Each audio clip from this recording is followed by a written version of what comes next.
Bismillahirrahmanirrahim. My name is Shumaila Yusuf. Today I am present with new topic and new video. I am going to discuss the topic about anxiety, its causes, symptoms and treatments. Let's start. हम शुरू करते हैं.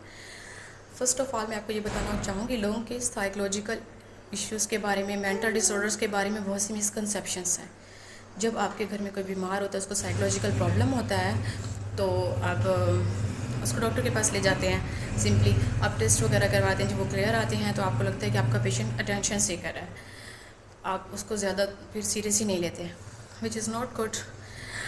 तो first of all we must know what is anxiety. Anxiety की definition है the feeling of nervousness, worrying and uneasy about something is called anxiety. Anxiety may be short term and long term. Short term anxiety is normal and long term is anxiety is not normal. Short term anxiety में ये होता है आपका result out होने वाला है और आपको anxiety हो रही है, तो that is normal.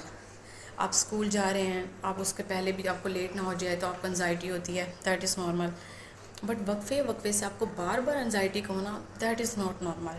Long term anxiety में ये होता है आपको एक ही चीज़ की परेशानी बार बार हो जाती है विच इज़ नॉट गुड. आपको आपके जो सिम्टम्स हैं वो होते हैं कि मतलब आपका हार्ट रेट इंक्रीज़ हो जाता है किसी भी सिचुएशन को हैंडल करने के लिए. आपको इरिटेबिलिटी हो जाती है, आपका चेस्ट पेन शुरू हो जाता है, आपको पूरा जिस्म फटीग का शिकार हो जाता है. सांस लेने में प्रॉब्लम हो सकती है. आपको इस सूरत में अल्लाह ताला ने हमारे अंदर सिंपैथेटिक सिस्टम रखा है जो कि अपने हार्मोन्स को स्टिमुलेट करता है, तो उससे हम किसी भी खतरे पर इजीली काबू पा सकते हैं.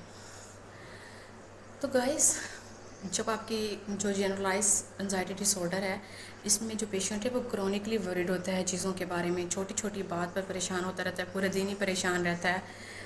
आप कैसे कह सकते हैं किसी पेशेंट को कि एंजाइटी है? अगर पेशेंट को जो सिम्टम्स हैं एंजाइटी के वो मतलब कि शो हो रहे हों, मुसलसल हो रहे हों कंटिन्यूसली 6 मंथ के लिए, तो आप उसको क्लासीफाई कर सकते हैं कि this patient is anxiety patient.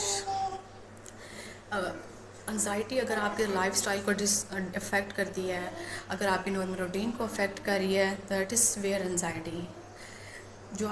अगर आप साइकोलॉजिकल इश्यूज़ के मतलब इलाज नहीं करवाते, इसका ट्रीटमेंट नहीं लेते, तो ये आपके सोमैटिक सिस्टम को भी अफेक्ट करेगी. अगर आपके सोमैटिक सिस्टम को अफेक्ट करेगी तो इसकी क्या क्या अलामत होंगी? आपकी स्लीप चेंजेस हो सकती हैं, आपका वेट लॉस हो सकता है, या अचानक आप गेन करना शुरू कर सकते हैं, आपको इरिटेबिलिटी होती है, आपकी लैक ऑफ कंसंट्रेशन होती है, आप चीज़ों की तरफ ध्यान नहीं दे पाते, और आपको फटीग हो जाती है. इसकी पेशेंट जो होता है without any reason worrying about something, चीज़ों के बारे में रहता है. तो गर्ल्स, इसके और 2 पॉइंट्स हैं, पैनिक अटैक भी है और फोबियाज भी हैं, जिनको हम डिस्कस करेंगे अपनी अगली वीडियो में. तब तक लिए शुमाइला यूसुफ आपसे ज़्यादा चाहती है हाजिर होंगे अगली वीडियो के साथ, न्यू टॉपिक्स के साथ. प्लीज़ आपने सब्सक्राइब करना है, लाइक करना है और कमेंट में बताना है कि आपको वीडियो कैसी लगी, ताकि मैं आपके लिए और अच्छी न्यू वीडियो लेकर हाजिर हो सकूँ. अल्लाह हाफिज़.